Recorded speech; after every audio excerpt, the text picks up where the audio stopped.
Like you have the freedom, because people will always be like, can I eat this? Can I eat that? Like you can eat whatever you want to eat. It just depends on you. Like you have to make that decision. Hey Sorry. everyone, welcome back to my channel. It's Rochelle, the Real Life Carnivore.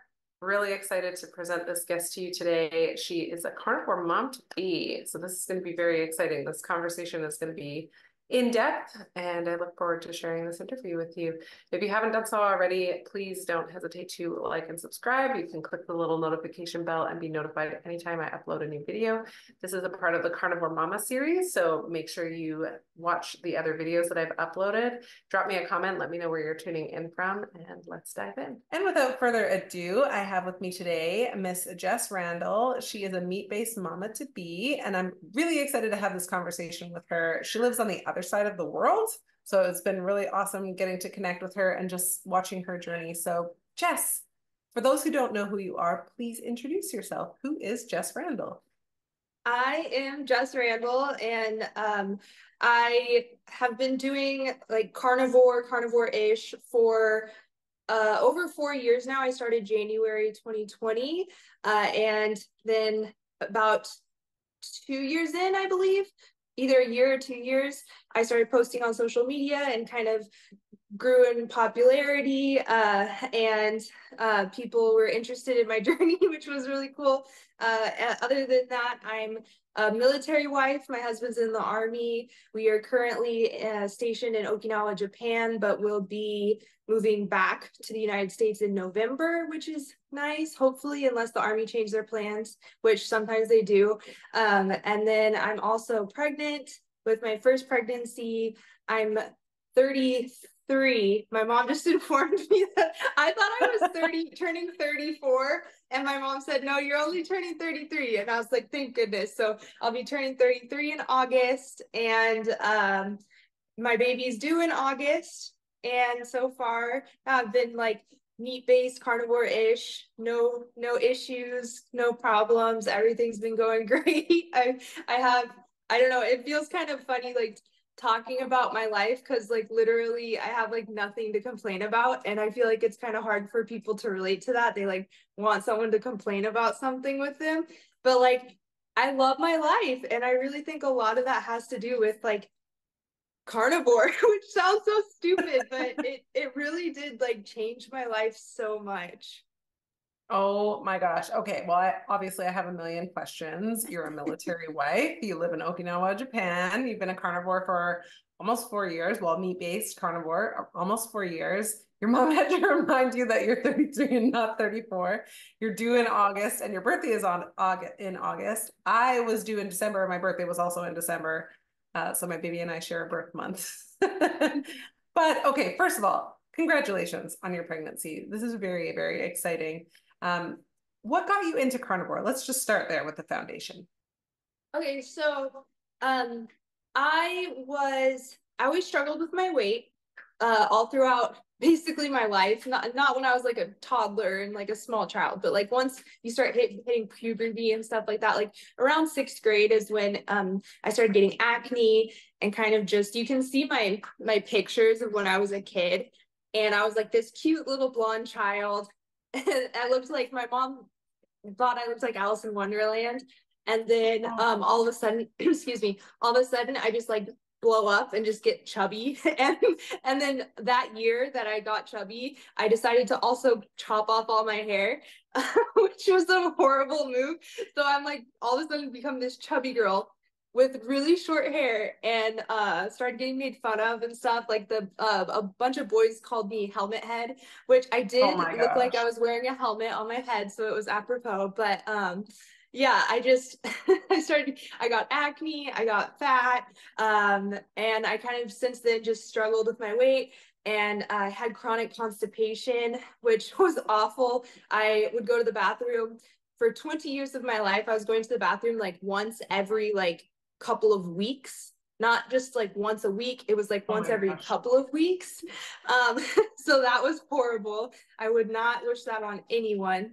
And yeah, I would was kind of always fat because I was literally full of SHIT, and my stomach was constantly bloated. And then I dealt with like the repercussions of like having a horrible gut, which means my immune system was awful and I was sick all of the time.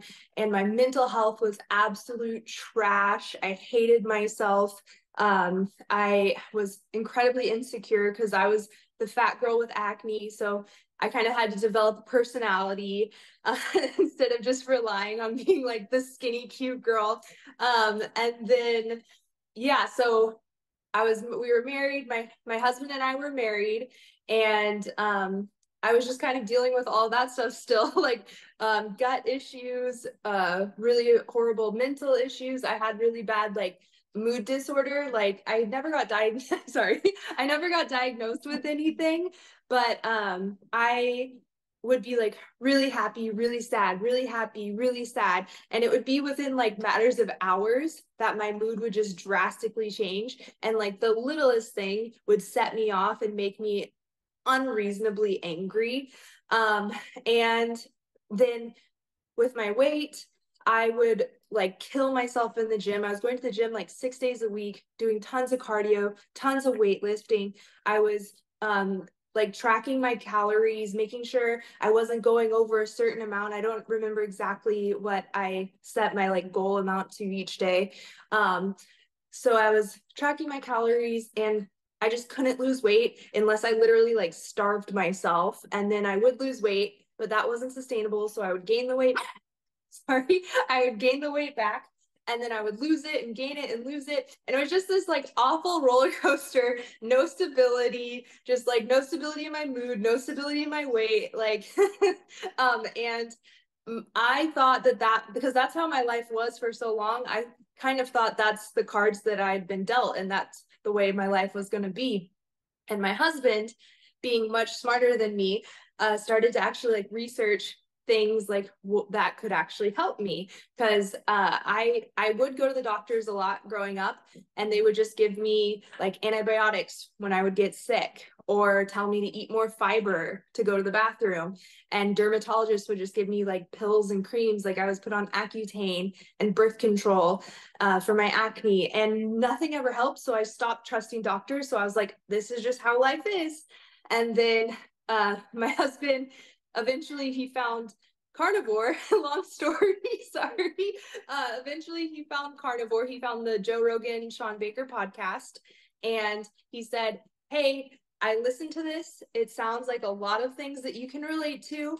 If you want to give it a try, I'll do it with you so you're not alone. And we can see if this helps. And I was like, okay. And I listened to the podcast. Sean Baker made a lot of sense about a lot of things. And I decided to try it. I was like, what's it gonna hurt? Like what I have tried so many other things, might as well try this. If I'm disappointed, life is just gonna be the same as it is now. Like it can only get better, like or it'll stay the same. So my mindset was kind of like, might as well. So we did it January 2020 for World Carnivore Month. And in that month, I lost 20 pounds and my skin started to clear up and my gut was normal for the first time since I could remember, and my mental health started to improve. Yeah, so I was like a believer after that and decided to stick with it. And my husband, he isn't strict carnivore, but he still supports it and everything, but he just doesn't have health issues that makes him motivated to stick with it like I do. So yeah, I kind of just never looked back after that. Okay. How quickly did the chronic constipation take to resolve? Like, was it immediate for you? Did you go from one side of the pendulum to the other? How did that go for you? Yeah, I think because when people start carnivore and they get like the keto flu and they say they get like diarrhea, that never happened to me. Yeah, and I think it was because I was so constipated that my body just kind of balanced out, and I just started having like normal bowel movements. And I want to say like I don't remember exactly, but probably a couple of weeks, because I lost 20 pounds in that week, and I feel like most of it was probably just like backed up stuff that was just in me that like just didn't need to be in my body. Yeah, so it was pretty quick. And then like I never really had a serious issue with like constipation on carnivore, because a lot of people talk about that too. But like every once in a while it would happen. But like I did enough research that I knew if that was happening, I just needed to eat more fat. So it would resolve itself really quickly. I just knew like, oh, I wasn't eating enough fat that week. Yeah, so it was pretty quick that it resolved. Because like I feel like our bodies want to work the way they're supposed to work. They want to be healthy. So if you start doing something that your body likes, it's gonna fix itself pretty quickly, which I mean, at least in my experience, I know a lot of people struggle on carnivore and it takes a really long time for like things to heal for them and stuff. But usually it's like older people or just people with like much more serious issues than I had that take a lot longer to heal. But yeah, I feel like our bodies like want to heal though. Like if you're doing the right thing, they want to love you. They want to respond lovingly because you're treating them lovingly. Yeah, they want to keep you alive. They don't like you being sick. Your body wants you to be alive. Exactly. It wants you to be alive and thrive. Yeah. How quickly did your skin heal? Did it take quite a longer? That took a while. Yeah, that took a lot longer. Which I still like every now and then, especially if I go out to eat, which I do with my husband quite often. We'll go to a little restaurant because we like the vibes of just eating out. And they, of course, are going to use seed oils, which is not the best thing. And so if we're going out to eat a lot and stuff, like the next morning, like I know that the food will have seed oils in it because like I break out, like so. But it's like something where I'm like willing to. It's like a give and take where I'm willing to do like the 80-20 thing, where like I'll eat really or I'll be really strict about stuff 80, but like my husband isn't as strict as me, so like I'm gonna relax and go out to eat and not worry about the seed oils and not worry about this and that. I'm just gonna like enjoy life, and just if I break out, I'll just deal with it, you know. So it's one of those things where I'm willing to take the L just for the experience and hanging out with him and stuff like that. But yeah, my skin took much longer, and I still, like I said, have some breakouts. It looks so much better than it did though.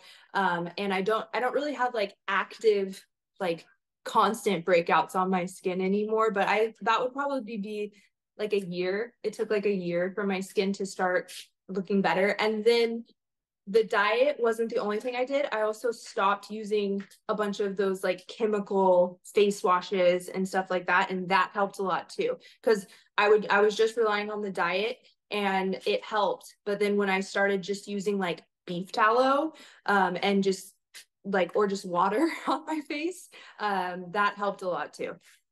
Well, and your skin looks amazing. You have the beautiful glow, and I mean, you also have the pregnancy glow on top of that. I think your skin looks amazing. So, and I think it's encouraging to talk about this a little bit too, to talk about the kind of the dogma with carnivores. So there's like one side of the spectrum where you can only ever eat meat and animal products and nothing else. And even maybe dairy is not even considered animal-based.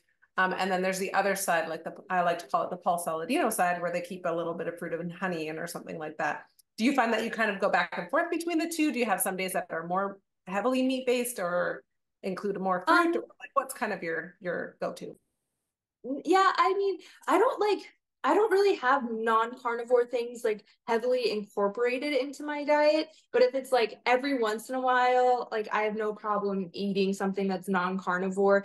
I don't like honey, like so I'm not like a full Paul Saladino or anything. And I'm also really picky with fruit. So fruit's not like something that like where I'm like, oh my gosh, I need to add fruit back in. I was a really picky eater before carnivore. So I think that's probably helped me stick with it a lot because I like, I'm not craving things like, oh my gosh, I really miss this. Oh my gosh, I really miss that. I'm just like, I'll eat steak again. That sounds good to me. Like that's okay. But yeah, I was like a really picky fruit person before because it's like you either get fruit and if it's not ripe, it's disgusting. Like no one likes not sweet fruit. And like the point of fruit is to like eat a sweet piece of fruit. It's like a dessert kind of. So yeah, when fruit was like not good, I was like, why am I eating this? So yeah. But like every once in a while, like if I want some blueberries or something like that, I'll eat it. But then like what I have like heavily incorporated into my diet since becoming pregnant is more seasonings, which a lot of people will get really have strong opinions about regarding carnivore, that like the seasonings are plant-based, so you can't use them, you can only use like salt. But yeah, so I've do like hot sauce and taco seasoning and or like flavored things, like we have protein powder and it'll be like chocolate flavored, but it'll be like beef isolate protein powder that's chocolate flavored. So it's like little things like that that aren't technically carnivore. So I don't feel comfortable saying like, yeah, I'm like Sean Baker carnivore. But I'm not like Paul Saladino, like full on animal based either. Well, I think it's important to kind of make that distinction too, because I've heard the term, and you've probably heard this before too, hyper carnivore. I think it's like there's different categories. So it's like as long as 70% of your diet is coming from meat, animal products, you can consider yourself a carnivore. So whether or not you include grains or fruit or vegetables or whatever, I think that's kind of like a baseline. It's like 70% of your daily intake is usually from. What are kind of your thoughts on that? The hyper carnivore, you cut out for like a second, but I think I got what you were saying. Yeah, I would agree with that. Like that's the definition, because I think Lily Kane kind of started talking about that at one point, where she said she was like hyper carnivore, and then now she's just like on the Lily Kane diet. But yeah, I don't know. Like I don't want to label myself anything anymore, because people just get so uptight about stuff, and it's just like I eat mostly meat and animal products. That's what I basically say now, is like I eat mostly meat and animal products. And I do, like, definitely more than 70% of my diet is coming from meat, and usually red meat and animal products. But I don't know, I don't want to like say I'm high, and then someone will be like, well, actually, it's like the actually people on the internet, where I'm just like tired of dealing with like, well, actually, you're not really blah blah blah blah blah, and it's like, I'm eating steak. Like that's the point. Okay, just eat more beef. Like that's the big picture. Just get some more protein in your life and some more animal fat. Yeah. Just eat some more ribeye. Okay, that's all I'm trying to inspire people to do. Like I don't care what you call yourself. You could call yourself like a purple people eater, and I don't care what you call yourself. Just like if people eat more ribeye, I'll be happy. Well, and I think those people would be more happy. I would say when I went carnivore, the biggest reason for me why I went carnivore is because I wanted to overcome infertility. I didn't even know about any of the other benefits, but I had just heard Kelly Hogan's story about how she overcame infertility. So for me, I was like, we have the diagnosis that we'll never get pregnant naturally, that it would be extremely rare for us to do that, and we would have to go through in vitro. And I was like, we must have missed something. And so my husband discovered it and shared with me about it. And so we both went carnivore together. He, like your husband, he's not, totally carnivore, but he's very heavily meat based. So that's like our primary food is like meat and animal based products, that sort of thing. But, he might incorporate some rice and some berries, maybe some avocado or something like that, like things that don't bother him. Whereas for me, like I had blueberries this weekend and I looked like Will Smith from the movie Hitch, when he had that like bad reaction. Oh, yeah. Eyes pull up. I was like, oh my God, what I'm having? Yeah.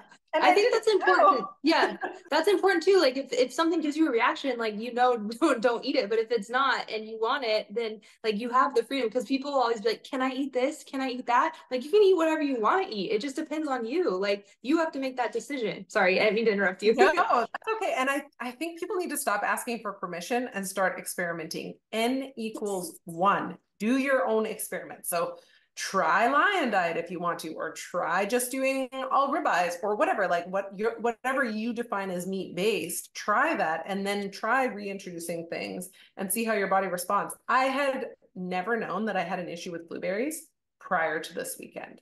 Like I used to eat blueberries all the time before I was carnivore, and then I took them out for the last almost 2 years. It has almost been 2 years for me. And I was like, you know what? We went blueberry picking for Mother's Day, and I really want to try them because it just smelled really good. and I ate, I don't know, half a cup of blueberries. I was like, okay, they weren't like, knock your socks off like a good steak is to me. But I tried Yeah, them and exactly. like within a couple of hours, I like had this severe onset of like strong allergies. I was like, what is happening? And I couldn't stop sneezing and I was congested and my nose was dripping like a faucet and my palate was itching, my throat was getting swollen. And I was like, oh my gosh, it's the blueberries. Damn Yeah. it. And now you know.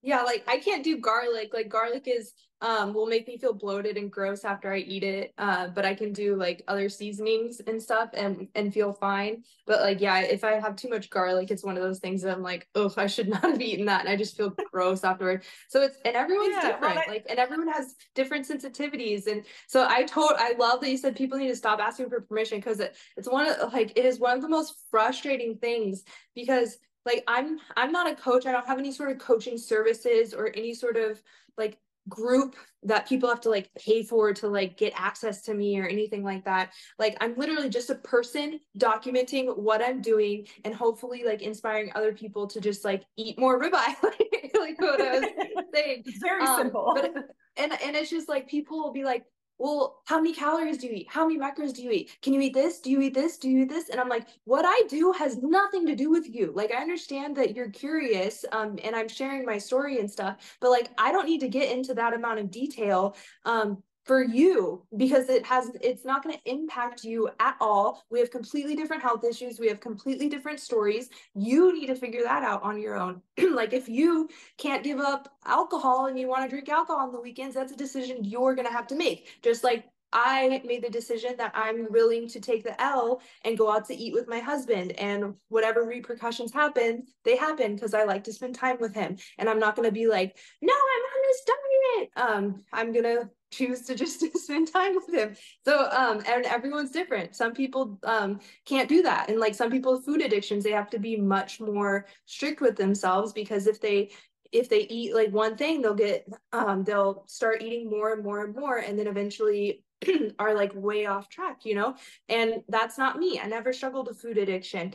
I can eat, my husband can eat like cookies and ice cream and sweets, and I'm just like, I don't want it. Like it doesn't faze me at all. And other people, like if they see, because my husband actually, he is a little bit of a sugar addict, and when he has sweets, he has to like really like get like little tubs of ice cream and stuff. Because if we have any sort of sweet or anything in the fridge or the freezer, he will like obsess about it and he eats like the whole thing at one time. Like he can't like, Yep. whereas me, like if we had something, I could take a bite and then be satisfied and move on and not think about it for like a week.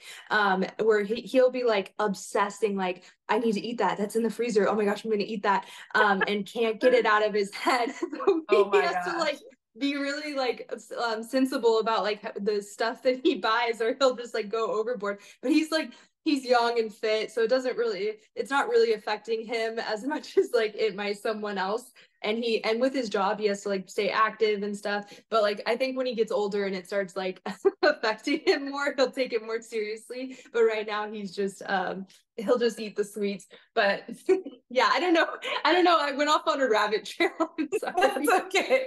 That's okay. I think it's interesting because you and your husband are like me and my husband, but opposite. So I was the sugar addict. And like, if I knew that there was something in the cupboard that I loved, that would be me. I'd be like obsessing over it. I'm like, there's still cookies left over. Like, I should just go eat them. Like, there's still cookies left over. Like, how come there's so many cookies left over? Like, I totally get that. And if there was like, something else in the fridge or whatever that I really loved, I would have to eat all of it. Like I couldn't just have one or two cookies. It was like I had to eat the whole pack, the whole pack. And Mm-hmm. my husband's like you, like he eats one and done, like one and done, Yeah. and he's good.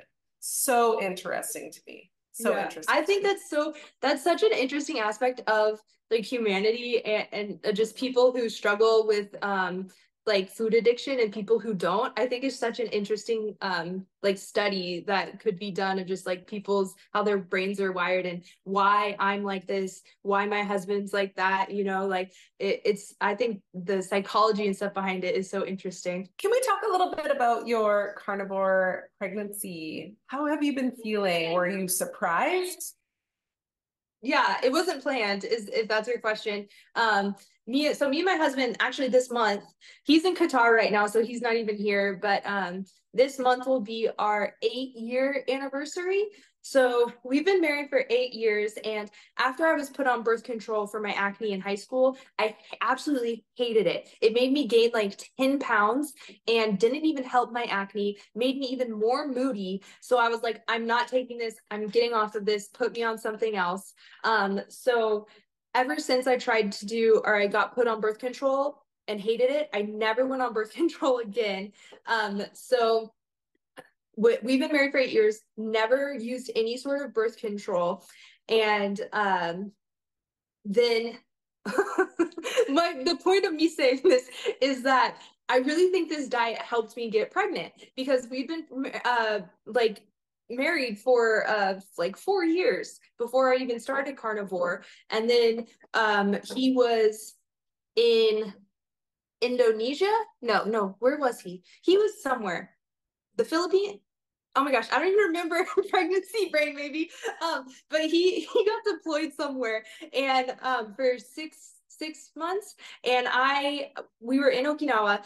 So I flew back to California to stay with my parents while he was gone, because I didn't want to be in Okinawa that long by myself. So then he surprised me and came out to he flew to California in December, and we got like a little like romantic weekend away, and then that's when I got pregnant.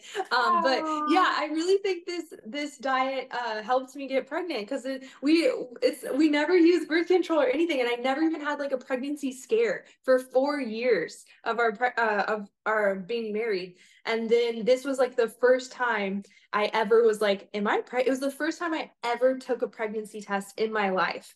And I found out I was pregnant.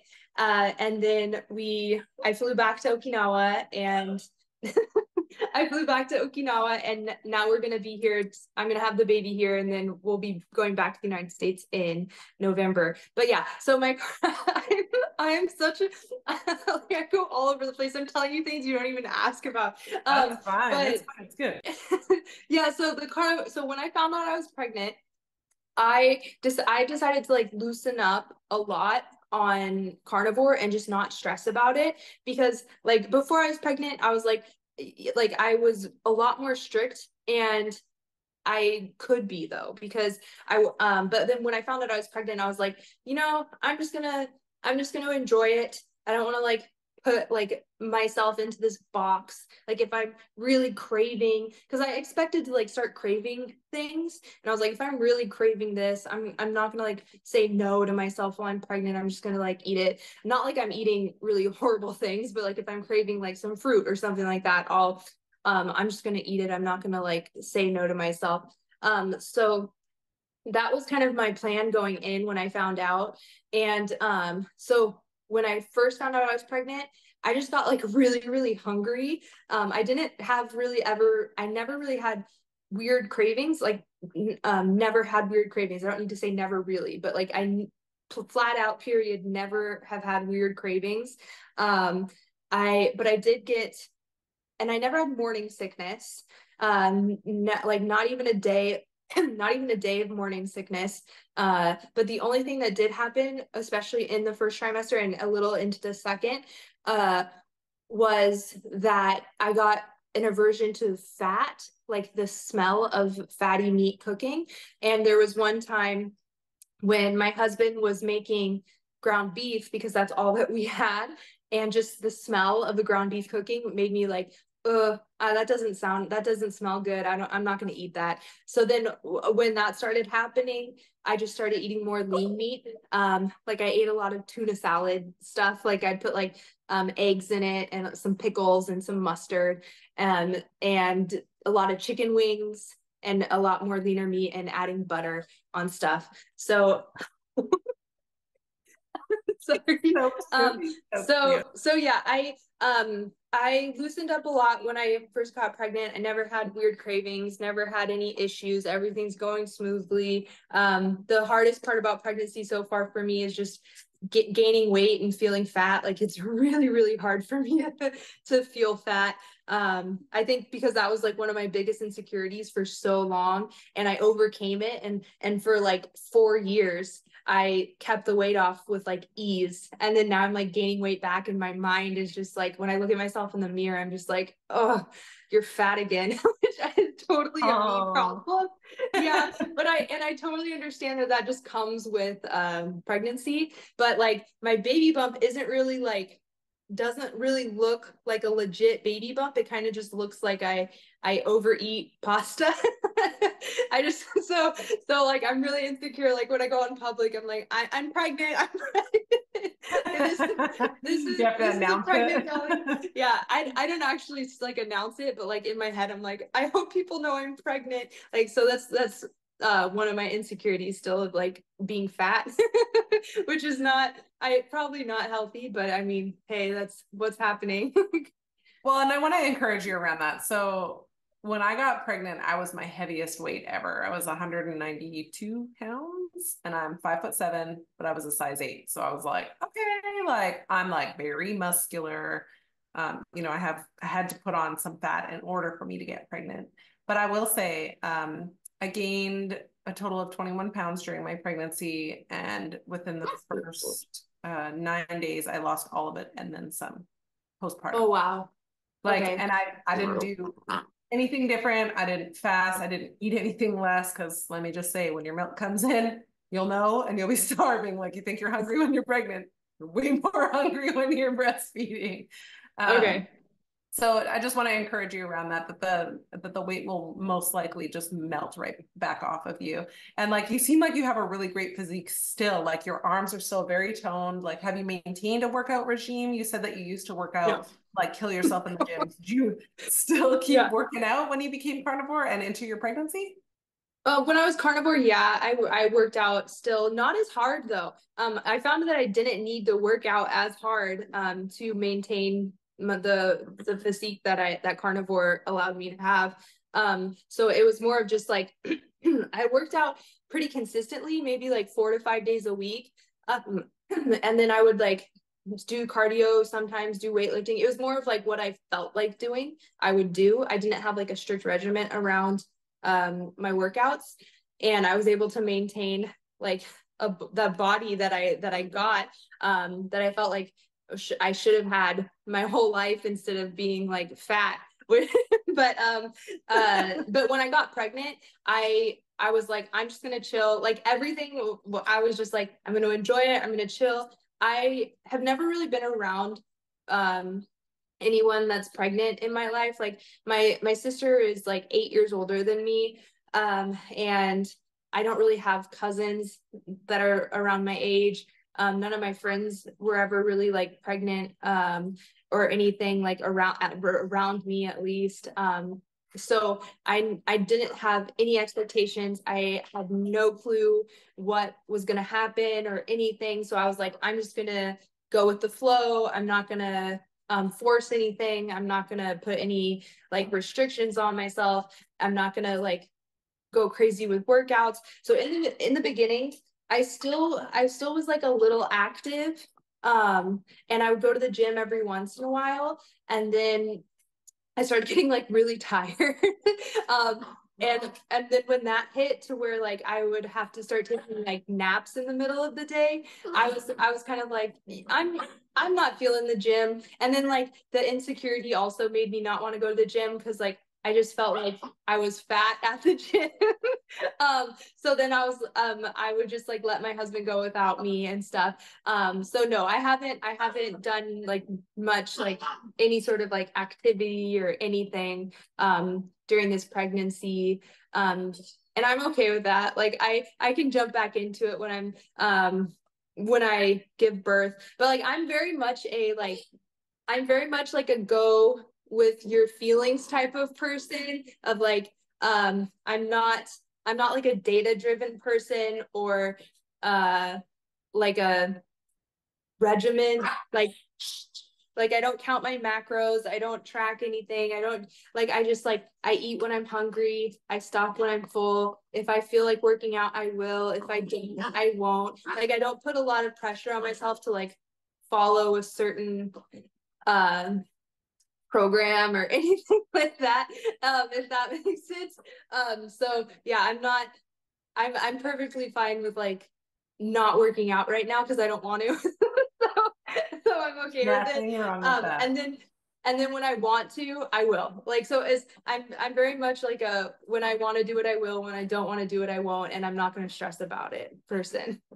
I like that. And I think that approach is very helpful because it's very relaxing and it keeps your nervous system calm, keeps you calm while you're gestating this beautiful little baby that is going to be born to you guys. I don't think there's anything wrong with that.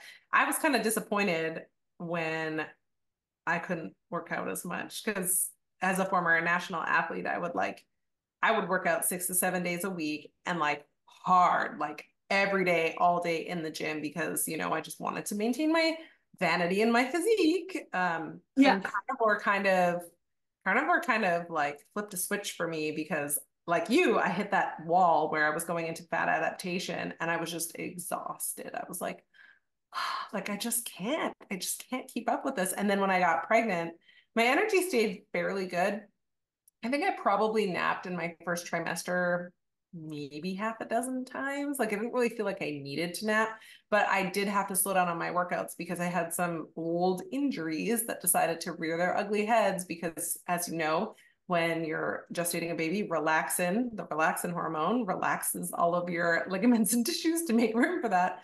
And so it made it really difficult for me to work out and I got put on weight restrictions. So I was like embarrassed about it. I was like, oh, I can only do 20 pounds now. Like, what the heck kind of thing. Like, it was a whole new mindset for me. And now coming out of it on the other side with postpartum, I mean, I don't crave the workout so much for the vanity. Like, yes, there's that aspect of it, but I crave it for my mental health because um, being with a little person all day, every day, like I work from home and all that kind of stuff, which is wonderful. It's such a blessing.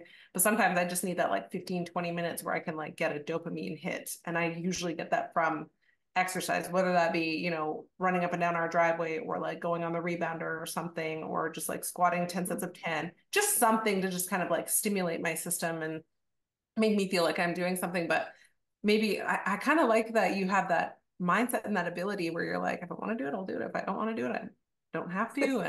And I mean, like, you look amazing. You look unbelievable. Like, I'm like, I can't, I was like, I wish I looked like that without having to work out. Like, oh my Yeah. gosh. Well, I think that's like the power of like eating what your body is meant to eat. And I didn't have to like put in as much effort when I was like nourishing my body properly. And it just kind of like naturally happened. And then because like I do love working out. Like before I got pregnant, I loved like and it was like a time that me and my husband just got to like spend together and just be together. So like we do love working out, but then yeah, I'm not going to force it. And when I was going to the gym and just I was feeling really insecure, it was more of like a mental strain than like to like benefiting me. So I decided like, yeah, I'm just not. But like every once in a while, like I'll get like a wild hair at my ass and be like, can I go with you? And I'll go with him and just like do something really light and really small. But like other than that, yeah, I'm like, no, not today. You can go have fun. Oh, well, and it's kind of nice to have that like thing that you guys can do separately or together to have that bonding and stuff. Because it sounds like he's away quite a bit. He's away. Yeah, he's away a lot. Some like it'll come in like seasons where he'll be gone all the time and then he'll be home for a really long time and then he'll be gone again. So it just, yeah, but that comes with the territory of like military. And we were dating before he joined the military, so it was something that like we both signed up for and like both like knew was going to happen and knew the sacrifices we were going to have to make and stuff. So it just like, it's just one of those things. But like the military's given us an amazing life that like I can't complain about. Like, and I mean, I don't have to work anymore. Like when he first joined, I was working, and then when I would have a day off, he would be at work, and when he would have a day off, I would be at work, and it kind of like put a strain on our relationship because we never saw each other. And then he would be deployed for like 9 months. So when he got back from his really long deployment that time when he first started the military. He was like, hey, I'm making enough money now that like you don't really need to work, like your paycheck is kind of just like bonus like stuff. So he's like, I would like be more comfortable if you were just home, and whenever I have a day off, like we can just spend it together and we don't have to like worry about like you having to ask for time off and things like that. And I was like, you don't have to tell me twice. Like sold. That's awesome. Yeah. So Amazing. so I like this life is like he's been able to like care for me and provide for me, and now for a baby almost. So it's been a really awesome life. And if I have to make some sacrifices of like not seeing him for a couple of months every now and then, like I'll take that. Oh, well, I love that you guys have that kind of relationship, and I love that you're able to be at home and he's able to take care of you and provide for you, because I think that's a really important thing for safety and for comfort for a woman and a wife. Like it must be difficult for him to be gone for that period of time, but to know that, you know, you get to be there when he comes home. It must be super rewarding that way. Yeah. And anytime he's off, like I'm off, like let's go do something. Yeah, you Like don't have to I'm worry here. about Yeah. it. That's Yeah. awesome. Oh, this conversation has been just like warming my heart. Okay, I Yeah. would love to ask you, I mean, I have a million other questions, but I would just love to ask you, if someone is considering a carnivore or a meat-based lifestyle, what would be your top tips or top suggestions for them? My top suggestion is always to research and read. I read a bunch of books when I first started. I think Sean Baker's book was like the first book that I read, because Sean Baker was the one that introduced it to me. And then after that, I started just like back to back, just like being obsessed with just like absorbing as much information as I could around carnivore. And I think that helped me a lot to not only stick with it, but like it gave me confidence, because when you start the carnivore diet, if someone is starting like carnivore or lion or something like that, or like a heavily red meat based diet, you always get people who are going to tell you like you're going to get a heart attack, like it's clogging your arteries, your cholesterol, you're like whatever else they like, you need fiber to poop, things like that. So, and the research aspect of it gave me confidence. So when I heard those things, I was like, oh, that's not true. Like that's not true. But like here's some information you can read if you think that, but that's not true. Because a lot of times people will start it because they see someone online and they get amazing results and they're like, ooh, I want to lose weight. And so they try carnivore thinking it's like this weight loss diet. And then they start getting the comments of like, you're going to get a heart attack, your cholesterol is too high, blah blah blah blah blah, and they have no research to back it up. They just have that what they saw that person doing online, and then they start to get insecure and they lose confidence, and they start adding things back into their diet, and then maybe their health issues start to return, and they're like, I tried carnivore and it didn't work, and I don't know what to do, nothing works. And so yeah, I think research is really really important. And I have like a list of 12 books that I really like, that I always give to people if they ask for like recommendations on like how to start and things like that. Like just here's books. Like I like reading, I like learning. So that's always my suggestion, is just learn more about it, because then you'll know why. And I think that helped me a lot too, because I ate sugar before, and I loved ice cream. Ice cream was like my thing that I would have like every night, like for dessert after dinner, like I would have ice cream. And just like reading about what it's doing inside my body made me like, oh, maybe I don't need ice cream. Like I actually don't really want that ice cream now. So that helped a lot too, of just like learning what was actually happening when you eat these things inside your body, motivated me a lot quicker to like, and easier to like give up those things and then not want it anymore. So yeah, reading. Awesome. And I would love it if you share that list of 12 books so I can drop it in the comments below for anyone who's watching this, if they want to reference that list, if you don't Yeah. mind. Yeah, Awesome. it's like a variety, like they're not all carnivore books, and some of them are more of like the environmental side of carnivore or meat eating, because that's a big argument too that you hear a lot, is that the cows are killing the planet. Oh And my gosh. so it's carnivore's kind of like a gateway into like a whole other like type of life, like into like biohacking and stuff like that, because you start to feel really good on carnivore, and then you start to like think like, what else in my life can I improve? What else can And I you start to, optimize? yeah, and you start to learn about like one thing I do love is like blue light blocking glasses. Like right now I'm not wearing them just because I like the way I look without the glasses. But like if I'm looking at my phone, especially at night or anything like that, like I have glasses on. Like I will not look at my phone without blue light blocking glasses. Or like getting morning sunlight in your eyes and things like that, and grounding, and you start, it's like a gateway into like this whole other life. So some of the books aren't like strictly carnivore, they're like more like environmental and stuff like that, but like some of them are carnivore too, of like if you want to start carnivore, it's like carnivore for beginners, or like how to do carnivore if you want to just use it as an elimination diet and things like that. Oh, I think that's great. And I kind of like to think of it as like a red meat suppository. It's like a red pill in the form of Yeah, red meat. yeah. That's awesome. Okay, Miss Jess, how can people find you? How can they connect with you if they want to follow your story? I'm mostly just on Instagram at it's jesselyn.randall, I believe. And like I have a YouTube channel. I don't really post on it, but I got to, when I was in California visiting my parents when my husband was in whatever wherever he was, I can't remember.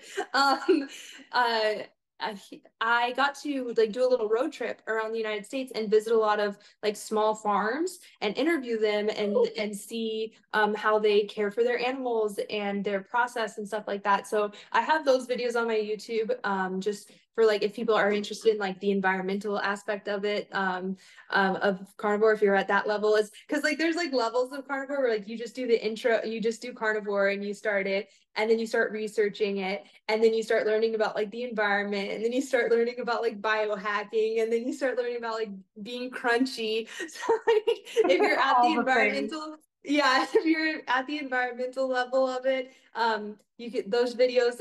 I think again it's just my name, it might be just like Jess Randall, but everything is either like Jesselyn Randall or Jess Randall. But yeah, I'm most active on Instagram. Awesome. And you guys, I will drop all of Jesselyn's contact information below. I will drop her YouTube channel and her Instagram so you guys can go and like her and follow her and love on her. You guys, she gets crazy millions of views on her posts. It like blows my mind. Sometimes I'm like, what?